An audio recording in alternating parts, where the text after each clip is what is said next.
abroad for his postdoc in US and did a few postdocs, and then he was a faculty member in a few places in BIT, and then he was also an academic administrator, and during this time he was actually pursuing some of his personal research that he was so fond of.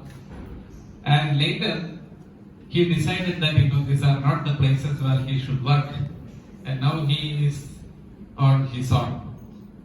That is the best thing that one can afford to. So Dr. Murali is now, he has come up with some nice concepts, and well, it is still in a debating scientific community. It's called the Murburn concept, and I think he is going to talk about it. I shouldn't discuss that. Thank you. Thank you so much. Thank you so Let much. me thank you for accepting our invitation. Murali. Thank you. Thank you so much, Professor Ravi. First of all, I'd like to thank all my audience and the organizers. Thank you, Professor Yaya, Professor Ravi, and Dr. Derry and Rizwan. Thank you so much. Before I start my talk, I would like to ask, how many of you are students and scholars? Please raise your hands, please. Can you just raise your hands if you are students and scholars? So the majority are students and scholars, right? Yeah, all are students and scholars. So now I have done my research, I have published the papers. The reason that I'm here is to convey some particular messages, just like what Professor did, Dr. Mahesh did now. So the important thing that I want to say, my work speaks, of course, yes, but then the fact that I'm here present personally, I want to talk to you personally. Please pay attention. I believe that this is going to be important for you and for me, for us. If you pay attention, you can get a lot of confidence boost, because what I'm going to say is very simple, very straight. It's not sophisticated, no spectroscopy. I don't have a lab. I sit at home. The last 5-6 years, what I've done, I think is going to be one of the biggest paradigm shifts in biology and medicine. Okay, I'm basically a biologist. I'm not a chemist. Now I call myself a chemist. It's a journey. I'll use the first 10-15 minutes to speak a lot about my personal journey, some personal stuff, but please be with me on that. Okay? So there is where I connect with you. Then I'll try to take you to my subject, and then you will relate more easily. So the particular question that I'll ask, and I'll attempt to answer for myself and for you, is why do we use oxygen? And the other side of it is, how does small amount of cyanide kill so quickly? The answer to this is Murburn model of aerobic respiration. Alright? So the specific questions that I ask here is, in respiration, is oxygen needed only to make water? Can protons and or complex 5 drive or affect ATP synthesis? How is the acute toxicity of small cyanide doses explained? These are these 3 fundamental questions that I elaborate in detail. You will imagine that oxygen being a molecule that you need at the most acute time scales, the most wanted molecule in your life. You will imagine that you know the chemistry. No, wrong. We don't know why we need oxygen. Currently, this is a cartoon that my daughter drew here. So this is the structure of mitochondria, right? There are proteins. I'll use a spiraling way of lecture. I'll come back to the same concepts again and again in greater details. Alright? So here you have some proteins distributed in this micrometer dimension organelle, bilayered organelle. Some are electron transport proteins. And then this concept of electron transport chain by David Kelath, which you know Rudolf Marcus, the electron transfer theory. He got Nobel for that in 1990s sometime. So this is explained partly by this theory.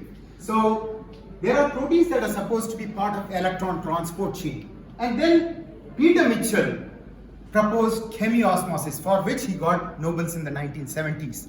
It is the way with which the body's, or each cell makes the energy currency. Now, how do we make the energy currency? On which is based every single activity. I move my hand, you see me, everything. You emote, you speak, everything is based on energy transactions, powering. So, this is the mechanism, Peter Mitchell's chemiosmosis. Paul Boyer also got a Nobel for Rotary Atp Synthesis. This is the complex 5 which is supposed to do the going round and round to churn out ATP, like a motor or a dynamo would do. So, and the other aspect, this is the way in which in respiration ATP is made. Now, the explanation in the classical model or the classical textbook is that cyanide binds to important heme proteins at the ion center, thereby not allowing oxygen to bind, and thus it is very toxic. That is the example. That is the reason. But then a simple question that anybody could have asked is something that nobody asked. The question is, cyanide's LD50 lethal dose, half the population or half the cells would die if you give milligrams per kg dose, which translates to about micromolar level. Now, but then it's supposed to bind to cytochrome oxidase. Oxygen has only one role as per the current theory, which is to stay bound to the cytochrome oxidase to make water. Oxygen gets reduced as a terminal electron acceptor to make water. Now, this, if it were so, it's a stoichiometric effect. 1:1. One heme binds to one oxygen, right? So then the reality is that the cyanide dosage is lethal even when the heme amount is approximately 100 times more than the cyanide. So 99% of the heme of the cell is free. Yet, how can cyanide be toxic? This is a very important question. Very important question. Kinetically, mechanistically, very, very relevant question. This was not answered. So, as per the current theory, oxygen is just supposed to stay wedded to complex 4 and make water. Is that why oxygen is needed in life? You would imagine. So, that's a simple question. Then how can you have rotating molecules, all that making ATP? I questioned that. While I was doing my degree and postgraduate, just like you, I could never buy it when my teachers taught me. I was a skeptic. I did not like it. And I had good chances that I could question it. I was fired from some places when I said, damn you, I will sit and solve this problem. It's a very simple thing. You just have to make up your mind. These are the kind of messages that are very important for you. Okay? So, these are the fundamental questions that I will address in today's talk. And then I will say that the claim that I will make, which upon I will elaborate in the slides to come, is the classical model that is being taught in textbooks around the world is untenable. And Murban concept, my group's brainchild, what is Murban concept? I'll talk to you about it.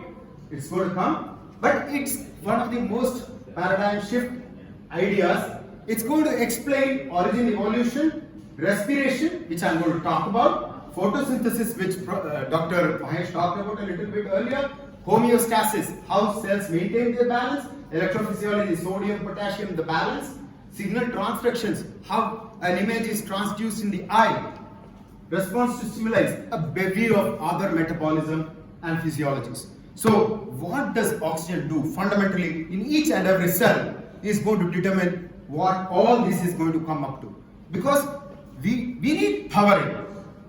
Powering is based by what we eat is what gives us power, right? So that powering module, you need oxygen. Is it just for staying bound to complex 4 to make water? That's the question that we need to ask. Now, Professor Ravi said that it's controversial. Yes, currently it is controversial only because some people are holding on to it. Already, books in Europe, sorry, my bad. books in Europe, there are 2 international scholars. Textbooks have got Murgon concept. George Chaldakov's textbook mentions Murgon concept 1 page. Lauren Jenkins' book that points out problems in the current biochemistry field that has got a whole chapter for Murgon concept. So not only that, over the last 5-6 years, there have been cover page credited articles in lesser known journals and very well known journal, Progress in Biophysics and Molecular Biology, December 167th volume. This was given the cover page credit. So this explanation. So, and recently the photosynthesis explanation was also accepted as an invited book chapter. So the things are changing, and you will see why. The arguments that I'm going to present, I have presented this beforehand so that you will have some credibility. You will think that, okay, this guy is going to say something meaningful. He has already got some recognition. So that's the reason I presented this beforehand. Now, the layout of the talk is, first part I will say about my personal journey to Murgon concept. This is very important. The majority of the students, I want you to pay a lot of attention, and also teachers, I request you to pay some attention.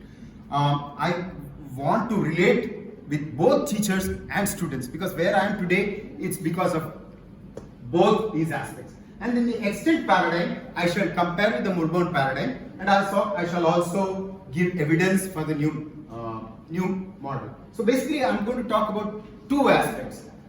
And the first part, journey to Murgon concept. So basically, I was doing happily a degree, zoology in NSS College at Palam, countryside, local. When our president, former president, Can Cyanide got national level science exhibition to our campus. It was there that I got exposed to biotechnology. There was a stall of biotechnology. Now you are doing masters, you are going to choose a partner in life, a topic that you will focus on. There are so many things that you have to do. How you choose that, what you fixate upon is very important. So now the turning points in my life that brought me to where I am today is what I'm talking to you about, and I'm also paying tribute to. This man, I owe him a lot. If he had not brought that seminar, that exhibition to the campus ground, I wouldn't have known biotechnology. And I wrote the DBT exam, I got fellowship, and then thereafter I wrote CSAR, I got fellowship again, and in a land of impoverished people, I could get fellowship and do masters and PhD and go abroad and all. So, but then this was the major turning point, and I'm paying my tribute to them and thanking them. And then I want to talk to you about my education and training. Now I consider myself an enzymologist or a biochemist, but I was actually a biologist, just smitten by the beauty of life, the diversity of life. I never thought of getting into the molecular aspects, the chemistry aspect, because I was not a chemist. All right, but then I was writing my first semester biochemistry exam in Goa University, and I tore my answer sheet after about 2 hours, cried and ran out. Yeah, that's what happened. And why? My professor asked me, why did you do that? You had written already. You could have easily gotten a first class. I said, I'm not happy. I don't understand what I'm writing. I'm not happy, and that I think many of you will relate. That's what I'm saying. That's what I'm saying. That I'm saying that. I know, because I've been there. And why I did that? Something triggered off that reaction in me. Narasimhan sir, my maths teacher, when I was in 8th class in Central School, KV Gilnagar in Chennai, when I was there, he had done one small little thing which just grew in my bald head, It wasn't bald then, but now it is. So he was giving out the maths answer sheet, and then he kept one answer sheet.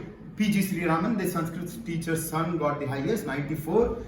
He gave away all, but he kept one answer sheet at the end, Krishna Das answer sheet, and he had only 4 or 5, the main booklet only, and that he took out and he said, this is my favorite answer sheet.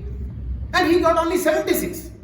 Narasimhan sir said, this is my favorite answer sheet because this boy knows what he does. He knows how to differentiate. He knows what to build on, what is right.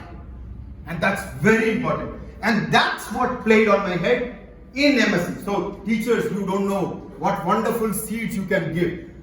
Don't hesitate to give these kind of seeds. It worked on me very late, but there I durusta. It came late, and then the other aspect that I wanted to talk about is that in the masters, you will all get to do a project.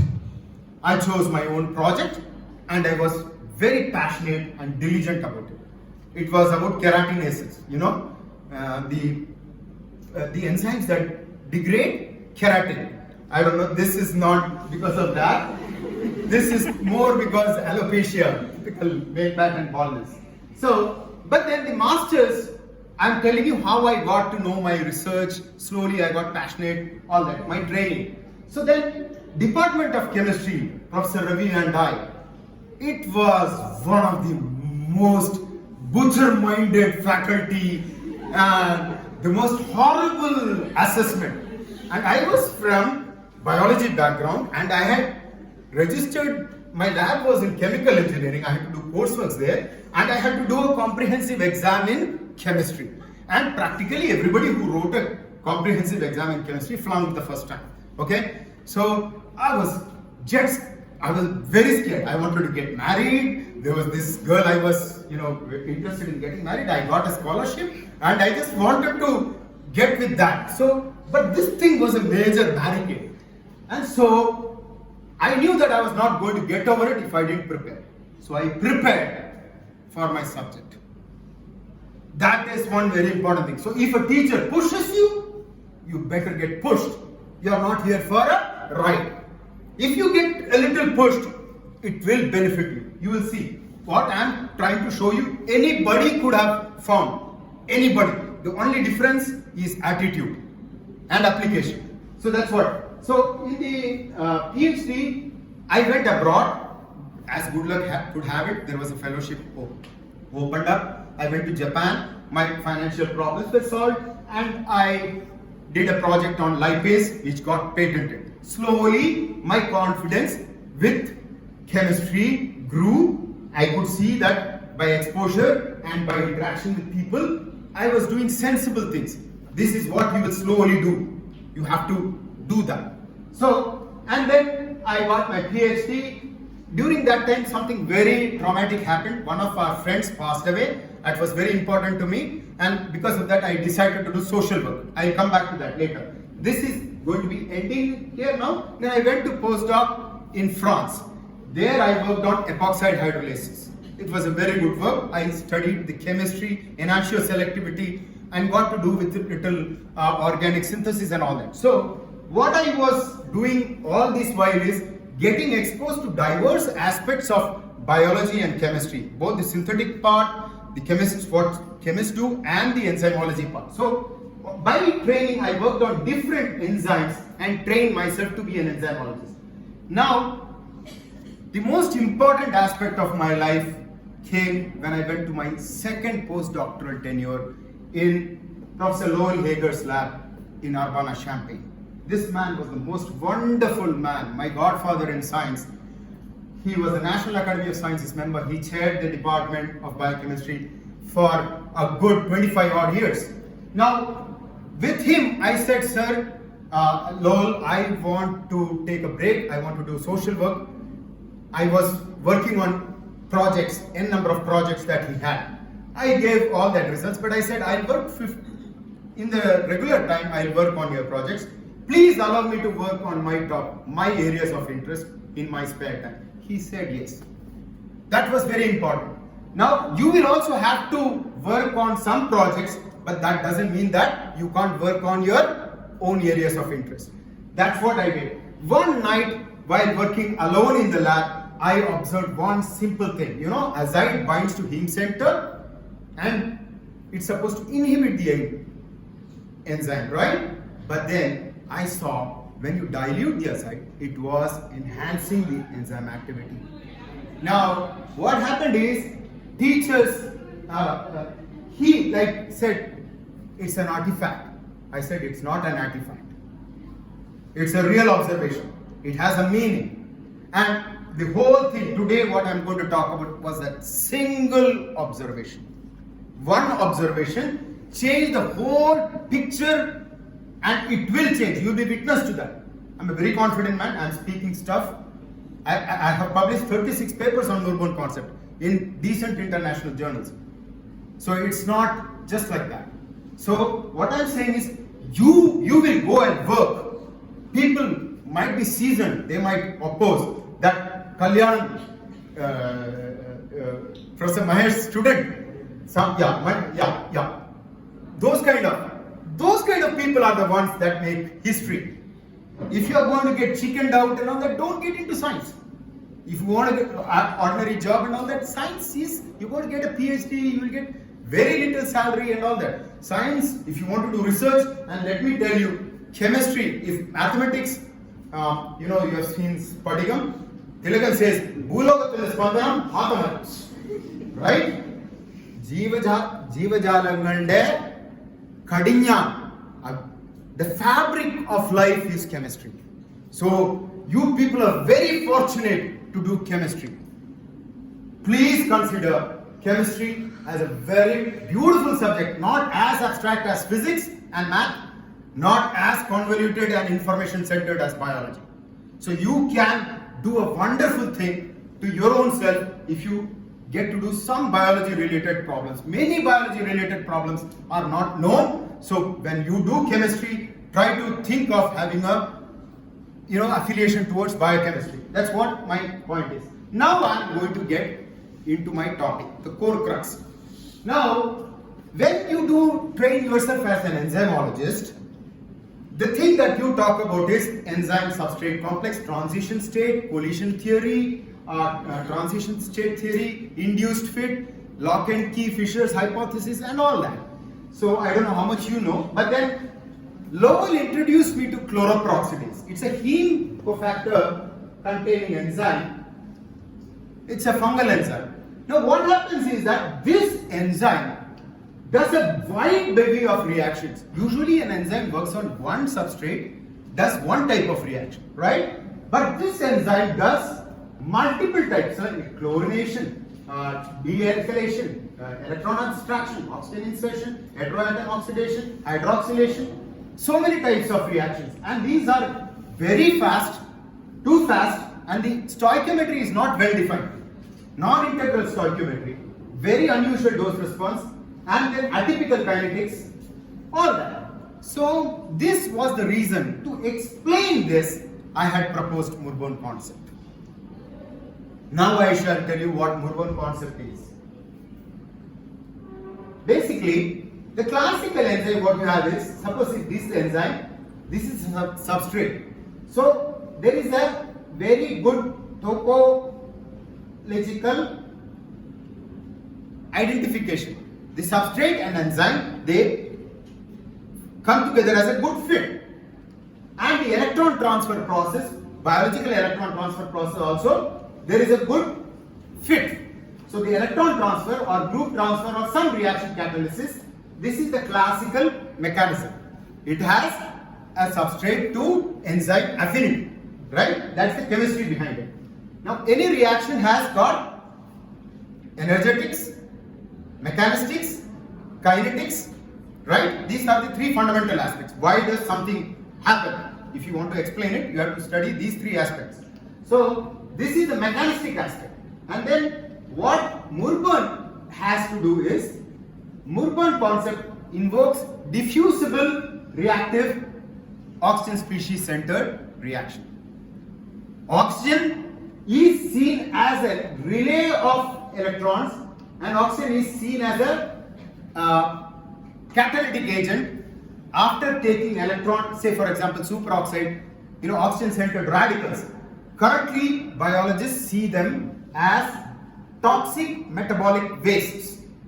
What my theory is, what Murali concept states is, Murali concept says that diffusible reactive oxygen species are obligatorily required to maintain routine order in life.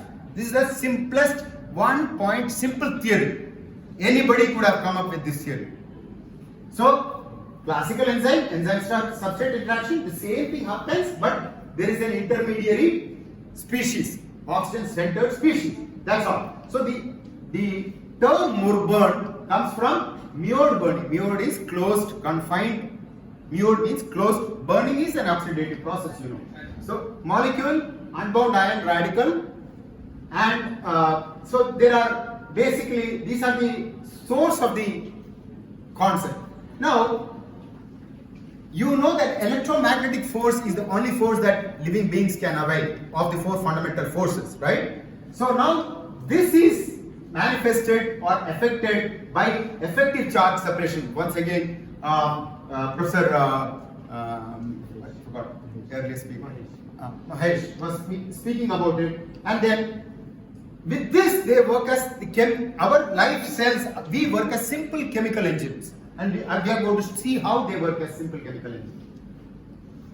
So now heme enzymes, I am going to show you how it is applied now. After telling you the theory of the mechanism, I am trying to show you how a particular enzyme system works. We take the P450 enzymes, which are the ones that are found in the liver. The simplest enzyme system. While I come to the respiratory system, it's a very complex system, too much information. But then I am going to show you how that simple idea is applied in the this enzymatic system. You see the ion center, first it's activated by oxygen, and then there is the substrate binding elsewhere, and then there is a ternary complex. So there is catalytic intermediate, transition state, all that occurs at the active site. Everything occurs at the active site. Multimolecular complexes, sequential reactions, determined and defined stoichiometry, and DROS is diffusible reactive oxygen species. I shall be using this term again and again. But in the Murburn model, the same thing is not that simple.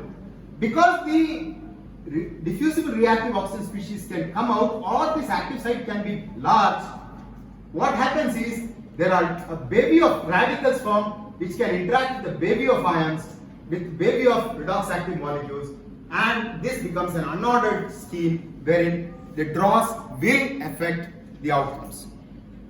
This is an expansion of what are the probabilistic events that could happen. Very simple. You just expand your horizons and zeniths and you will see more events. Like, you know, first when you see the Earth goes, it's Earth that goes around the Sun, you think of a circular orbit. Then you get more data, you see an elliptical orbit. And then you see the Sun also goes, the Earth also goes, and they go all around like that. It's a completely different thing. So reality, ideas, as you get more and more data, you expand. That's what. So here it is complex, apparently complex. So now, one important thing is we need selectivity specificity, and we need to explain the stoichiometry also. So now selectivity is the ability for selecting a particular substrate from a mixture. So, and then specificity is, say, attacking only at the ortho or omega or a particular position. That is what. What I say is that when this interactive equilibrium between enzyme, ions and substrates and oxygen and water, all that complex system, there is, in spite of all this disorder, certain defined products can get formed. And this is based on, there could be some variable stoichiometry, but this is based on free energy of formation. There is a concept called thermodynamic pull, dynamic partitioning, dielectrics of the system, concentration-based stabilization effects, protons, rolls, spin locks, etc. There are so many factors that govern the outcomes here. People have overlooked these factors that could govern the selectivity. So now what happens is, the classical Michaelis-Menten curve, if you have done any enzyme kinetics, you would know it's a hyperbole. There are some kinetics observed when you practically get a zeroth order, you get multiple phasic curves. This could not be fit into the Michaelis-Menten classical metabolic curves. Also, dose response is what you see in physiology. When you increase the effector concentration, you plot the response. Normally, you get a sigmoid curve, whether for activation or inhibition. But then, these kinds of curves you get sometimes, wherein at a particular concentration you might have inhibition, at a particular concentration you might have activation. For example, in some I am not endorsing homeopathy, but then that scientific phenomena is called hormesis. You might give 10 milligram, you might not observe an effect. 1 milligram, you might get an effect. How? This is a scientifically, some cases, it has been reproduced. But then how? There is no explanation. Involvement of radicals can explain. If a radical is a catalytic species, it will get stabilized at a particular concentration. More concentration, they will collapse. So very simple idea, very simple idea, applied practically. You have to go beyond the textbook paradigms to try to explain what you see and not try to fit everything into what is the paradigm available. A scientist is supposed to explain what he observes or she observes. So this is the explanation power of Murban concept. Now I call Murzine as one which abides by the Murban concept. CYP3A4, it is the enzyme in your liver which metabolizes practically 80% of the drugs. Drug industry is $1 trillion industry. They optimize drugs based on the erstwhile Michaelis-Menten theories. Now here you see such a large molecule. This is the active site cavity. Such a large molecule cannot enter the active site cavity. When you do docking, it binds on the surface. So it has to invoke a diffusible radicals role. People were not willing to do it. Why? Because it is chaotic. But this is what explains. So this is how we explain some enzyme flows. So to sum in the simple, this liver metabolic enzyme system, there is only one flavin enzyme and one heme enzyme. There are two enzymes only, two proteins. Their role, suppose for CYP2C9, these are the diverse substrates, non-steroidal anti-inflammatory drugs, say Viagra, sildenafil, antiviral ritonavir, so many different kinds of molecules, they are metabolized by CYP2C9. How can you see diversity of topography, functional groups? How can you explain? One catalytic site, it cannot. It binds on the surface and then the diffusible radical species comes out. The explanation. So what could this theory afford in that system? It could explain the protein structure function distribution, non-indissolubility of most enzymes by the substrate, the diversity drug-drug interactions, and it allows us to have better conditions to optimize lead drugs. So now I showed you what Murban concept is, and it's nothing but the obligatory role of a diffusible reactive species in enzyme catalysis. Okay? Now that I shall apply and elaborate in aerobic respiration. Now aerobic respiration, the classical model is there is complex 1, complex 3, complex 4. It's like you put an electron into a system of proteins that transport those electrons, and while that is transported, they pump out protons. And these protons, they come back and make the complex 5 rotate. And there are two different equations.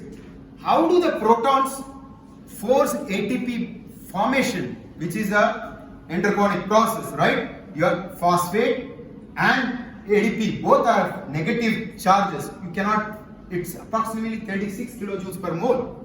You cannot have that facile. The thermodynamics don't agree. So, but then this is the theory. There are two different reactions, and then there is dissipation of heat, that dissipation of transmembrane potential. These protons are pumped out, and when Hodgkin-Huxley got the 1960s Nobel for explaining the neuron potential, there from the pump theories came. Ions are pumped out. So that's where Mitchell had proposed.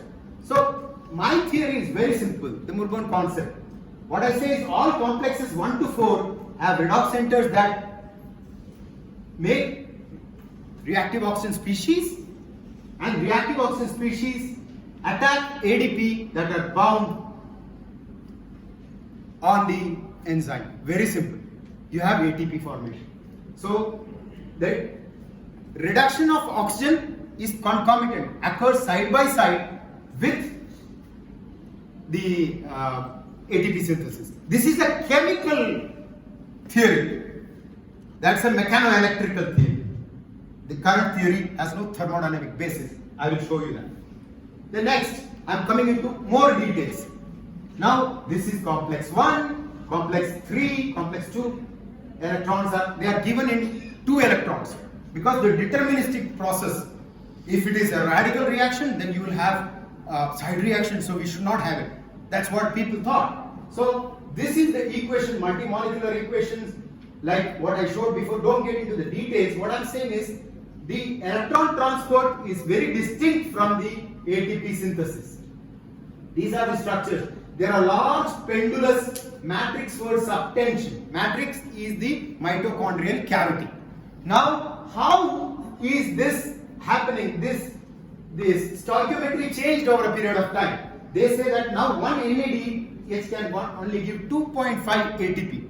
This is when experimental researchers have shown that they get even 4 ATP. But this theory cannot afford that because the thermodynamic window does not permit. So, the movement scheme is quite different.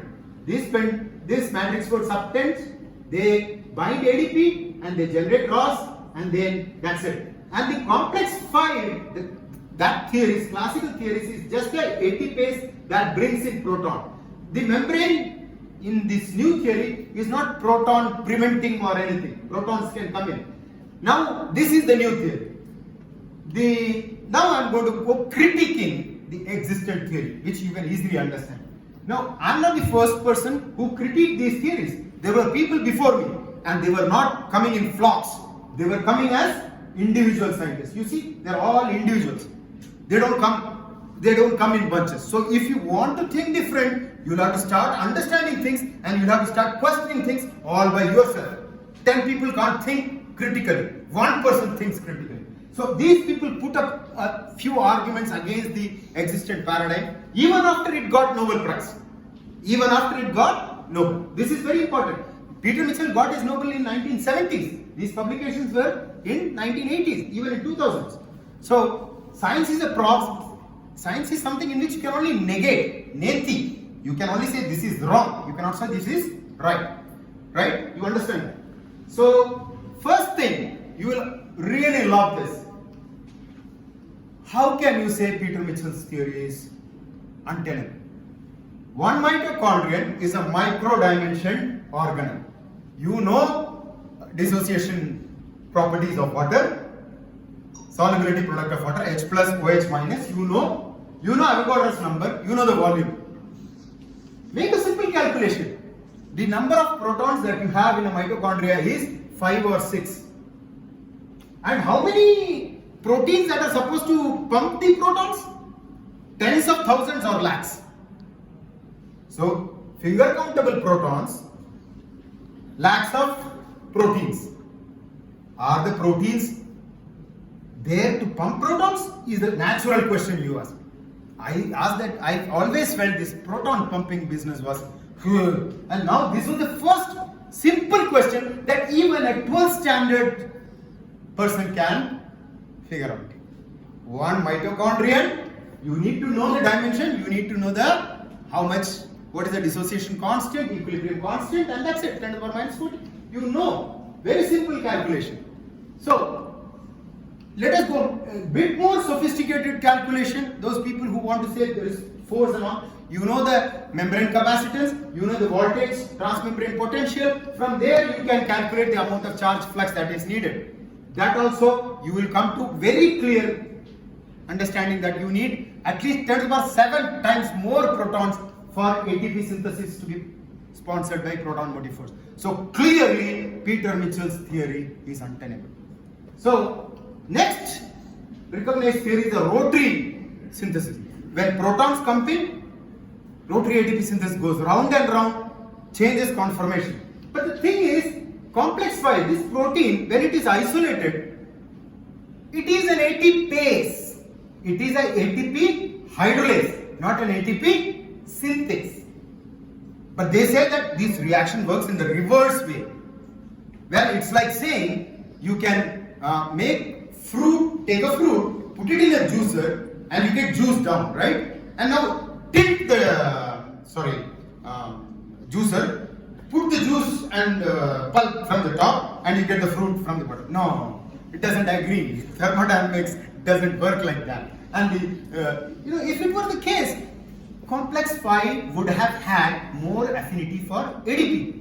Experimental work says that it has got 10 million times more affinity for ATP. So it is an ATPase. It is not an ATP synthase. So there are many other aspects, like concentration of ATP is higher in mitochondria in the physiological setting. So if it has got higher ATP affinity, higher ATP, so it will always keep binding ATP only. So, and transmembrane potential, the proton gradient supposedly, it is continuous. If there is some kind of change in the conformation, you would expect some ferromagnetic component in this protein, some redox active component. Nothing. There's nothing like that. So all these, and very, very crucial part is, Paul Boyers only took one binding site of ADP on beta monomer. When you see the structure, when you see the experimental data, both alpha and beta, this is the hexamer, okay? They have multiple ADP binding sites. So there is no explanation. How can you be so selective? How can you not account for all the observation? So that is what. And the most important aspect, recent research showed that Plasmodium, Plasmodium, it's the parasite in mosquito, right, that infects us during malaria. In one stage, it does not have this complex 5 at all. So if complex 5 makes ATP, which is very essential for your life, how can this Plasmodium sustain? One evidence can throw out the whole theory, right? So that's what. So then evolutionary mandates. That is, this is the classical scheme is vitally deterministic. All the different protein molecules, all this system should be present. Once one molecule absent, the system doesn't work. Whereas the Murban, each one component is independent, and it's a probability-based stochastic network. And chemiosmosis is a losing end gambit. You know what a gambit is? Gambit is first you invest, first protons are thrown out, and then ATP is made. How does that logic work in evolutionary conditions? Then it cannot, the mitochondria has got plenty of ROS always. The classical theory does not explain why ROS should be formed. So now we get into some structural aspect. The structural aspect is, this is complex 1. I'm going to get some detail here. Now here is the electron transport chain. There are multiple iron sulfur centers. There is a flame in here. The electron transport is supposed to occur here, and the protons are supposed to get pumped here. Now this is a microsecond process. This is a millisecond process. How can they be occurring side by side? Temporally it doesn't make sense. Thermodynamically it doesn't make sense. The calculation shows that the yield is plus 18.6. It is not spontaneous. The Murban model is very spontaneous. You see very high yields. And you can easily have coupling. The structures agree. You see these things, what happens is oxygen takes electron, in these areas, it forms superoxide and all that. There is ADP binding sites, and it attacks phosphate and ADP, and ATP is made. It uses the reaction potential of radicals. It's a chemical reaction theory. So similarly, complex 3, this whole pendulous region that complex 3 has, there is no explanation whatsoever in the classical theory. We showed that this has multiple ADP binding sites here. So now the reactions, once again, this Q cycle is a Michaelian proposal. It's a multi-molecular scheme which has got the probability of 1 in 10 billion or something like that. Highly untenable mechanism. But then people buy it because a very popular person says that. So the reactions that we have proposed, it's all viable, very high yields. So what are the evidence that we have put forward, we have shown, or what is already available? I'll quickly go over now. These are the reactions. So oxygen, while it goes from oxygen superoxide, peroxide to hydroxyl, hydroxide, and then water, it carries out simple reactions like this. ADP gets attacked, then ADP-OP is the ATP, the phosphate bond formation. So that's what it is here. So direct connectivity between oxygen reduction and ATP synthesis. And all the reactions are bimolecular and unordered. Probability, very good on probability. So now what are the evidence? Exactly like the P450 system, this shows the experimental data. The P450 system is in the endoplasmic reticulum. It is not a covered system. There cannot be a proton pumping role. Same kind of profile, same kind of molecule. The presence of substrate is what depletes the redox molecule, NADPH or NADH. So, and there are multiple components that are similar. One very important thing, in xenobiotics also the hydroxyl groups are phosphorylated occasionally. So it's a non-specific reaction mechanism. That's it. It's just very simple. This is one idea. This is the most crucial piece of evidence. There is very clear data shown that when you plot transmembrane potential, which is supposed to drive the ATP synthesis, transmembrane potential is also correlating. As you increase the transmembrane potential, ROS goes up. Only when you can monitor ROS is reactive oxygen species, can you get ATP synthesis. Around 200 millivolt only you get ATP synthesis. Time. Yes, I know. So this thing we showed that ATP synthesis, you just take ADP and phosphate and put superoxide, you get ATP. Very simple. And these works were already, some indirect works, some lady scientist, Kathleen Naylor, she had shown in 1990 in situ in mitochondria using xanthine oxidase, which produces superoxide. And then Galina Mironova in Russia, she had shown peroxidative phosphorylation in 1970s. These things were overlooked. So what are the other evidence? Higher NADH and O2 increases ROS. Increase in ROS elevates TMP. ATP production is not seen without ROS. And complex 1 to 4, all of them independently generate ROS and have ADP binding sites. So I'll quickly go over the slides now. So it's a one electron paradigm. Mitochondria is a completely one electron paradigm. There are 31 electron agents in mitochondria. So wishing that it's a 2 electron paradigm is just a wish above reality. It's a 1 electron paradigm. The distribution, the structures, all of them agree with Murali model. The structures, I'm not going to go at it. The prokaryotic system also the exactly same system, not just eukaryotic mitochondria. The super complexes. You see, these complexes come together. Only if you consider the ROS dynamics, they make sense. If you say that quinone goes from here to there, it doesn't make sense. These structures agree. The radical chain reactions are sustained by the complexations. So even the molecules, the small molecule, oxygen, it's a very simple concept. Oxygen has a coverage area of 10 to the power 3 angstroms per microsecond. The redox centers are spaced approximately 10 or 20 angstroms. And the reactions occur in micro to millisecond.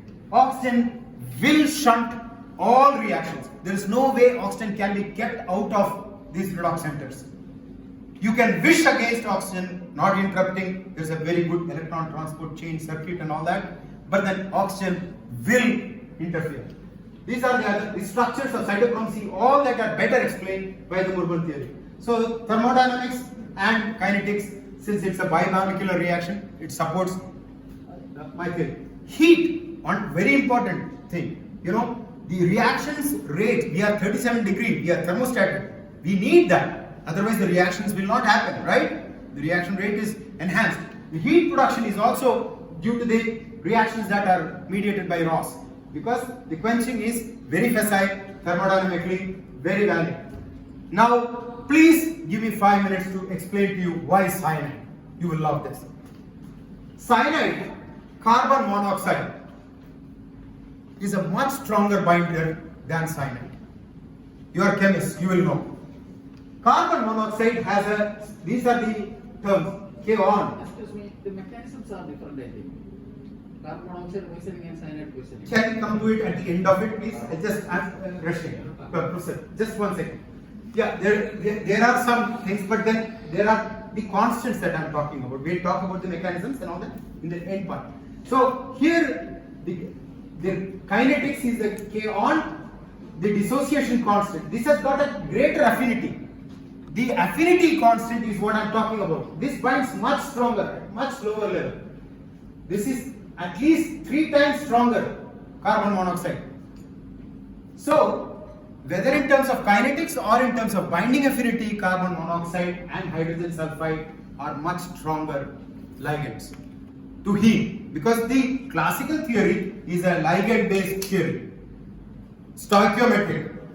Now, carbon monoxide doesn't kill even above 40%. It just makes you mildly. Smokers can even have 10% carbon monoxide in their blood, whereas cyanide kills even at 2 to 3%. That is the truth.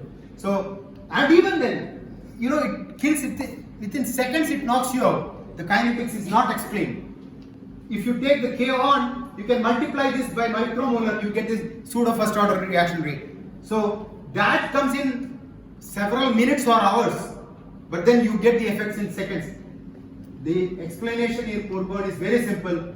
Oxygen forms superoxide, but superoxide reacts with cyanide. What happens is that it makes water, cyanide acts like a catalyst interacting with the diffusible radicals. These radicals are needed for making ATP. The equilibrium constant, that is the yield, is far higher. So this is the reason why you have inhibition by cyanide. This paper was published in Toxicology, the leading Elsevier journal in the subject, right? So this is the explanation. So basically what I say is that just like a chemical engine works, our body works. The chemistry is same, very same, only mild way it works. If you remember your 8th class, what is the difference between respiration and combustion? You might have done that. There's hardly any difference. They are very similar. So the diffusible radicals can give order as well as chaos. This explains why we are born and we have to die. The heat, the burning that occurs, it will take us also. There's no way you cannot escape that. You very theory, over a period of time, as long as oil is there, it will burn. But then the wick also gets charred. That's what happens to us. So this is explaining a wide bevy of physiological reactions. Sorry about this has gone all over. So when I started the thing about 22 odd years back in Lowell Lab, young enthusiast, I was about to give up. Don't give up if you find some interesting work. So science takes its own time to change. Alright, now my ideas and this movement concept might be controversial, but you'll remember this day, you will know that your kids will study a different thing. Maybe I might not get the recognition because this is too radical for people to accept it now. But then you must understand that it does provide an alternate explanation. So, to sum it up, very simple. Knife, it cuts, it bleeds. If you go and see, you will see gloves in the kitchen, you will see cutting boards. Will you infer that knife is not used because the gloves and cutting boards are present? That's what people infer. Because there are cross-utilizing enzymes like catalase and superoxide dismutase, they think that reactive oxygen species are deleterious. Of course they do give cancer, there are pathological effects, but anything in the wrong place, in the wrong amounts is bad. Yes, you know that, right? So that's what is my message. So oxygen is not needed to make water at complex 4, but it is used to make reactive oxygen species. That's the paradigm shift that I want to bring to your attention. And finally, thank you so much, organizers and attendees, for your patience with me. And I want to say, exploration of alternative ideas, new ideas, is very crucial.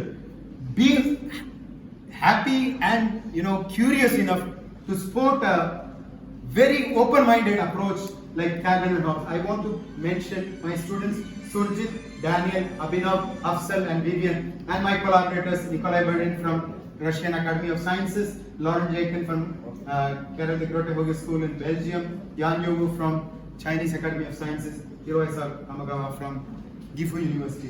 Thank you so much. Thank you so much. I hope it has been informative. Thank you so much for your attendance. Thank you, Professor Ravi. Thank you so much, Professor. Thank you so much. Thank you so much.